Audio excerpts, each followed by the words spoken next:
Hi guys, thanks for watching the Blokes Collecting Watches. We are a channel that love talking about Rolex mainly, but also Zenith. And I've got a couple here today, but I wanted to talk about the brand and just to almost resonate the as a customer owning two of these watches.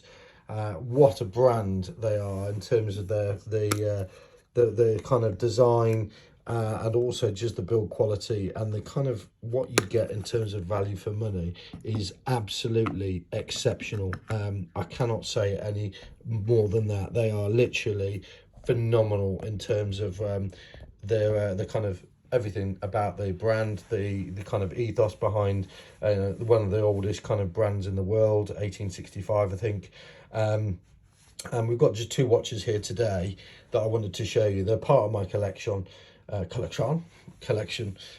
but just wanted to show you just what they're kind of capable of doing, and why I think that, in 10 years, when you won't be able to buy bloody Amiga, you can't buy Rolex, you can't buy Patek. These are one of the brands, I think, now that actually make Holy Trinity style watches, or certainly to the same build quality of AP, Patek, Vacheron.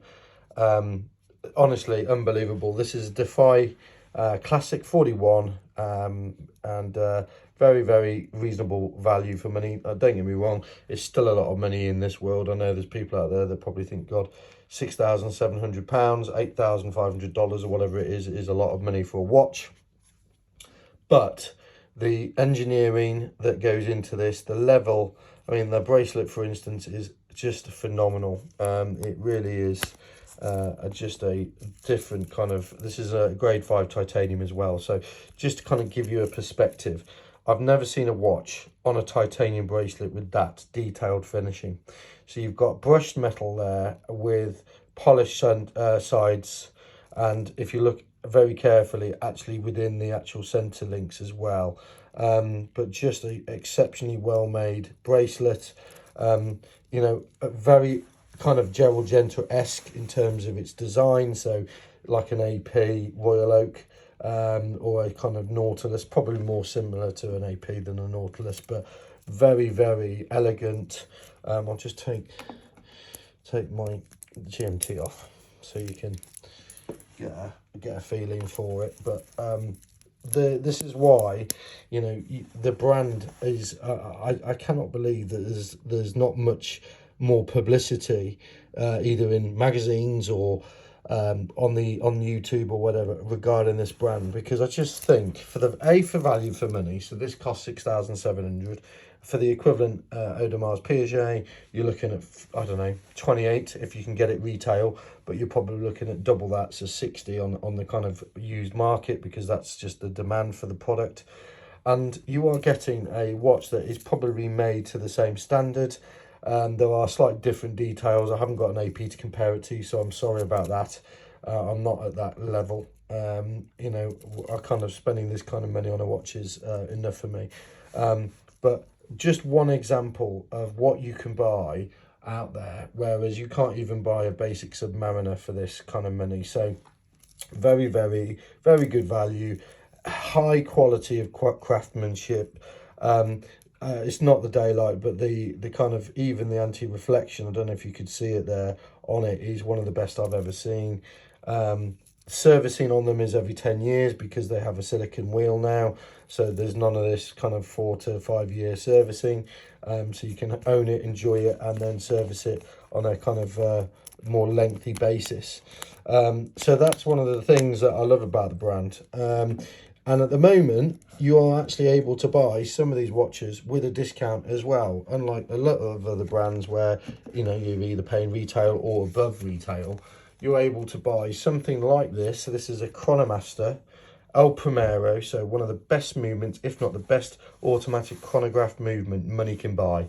It's a 50-year-old, was it 60-year-old design, the actual movement in this watch.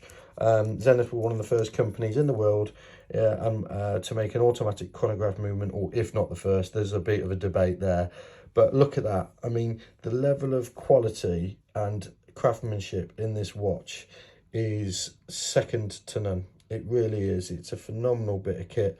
And this is an 18 karat red gold, so rose gold finish. Now, just a very quick story on this watch.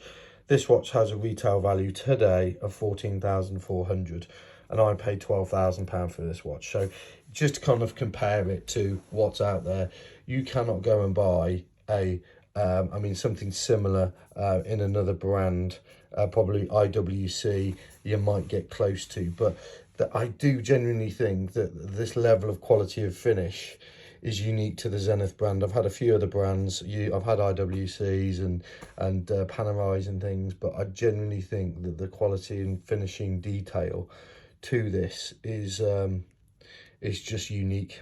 And that's why I'm so fond of them. So yes, love to know your thoughts.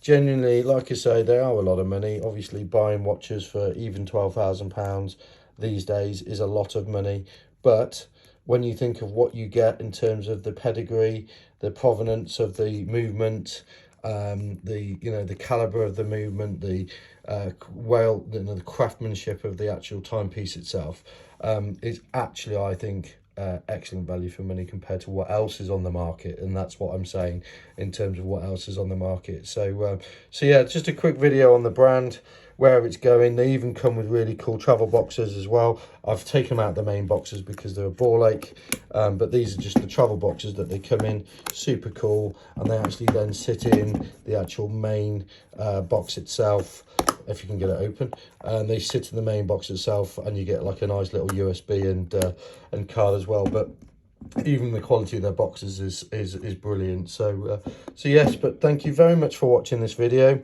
and supporting the channel. Have a lovely 2022.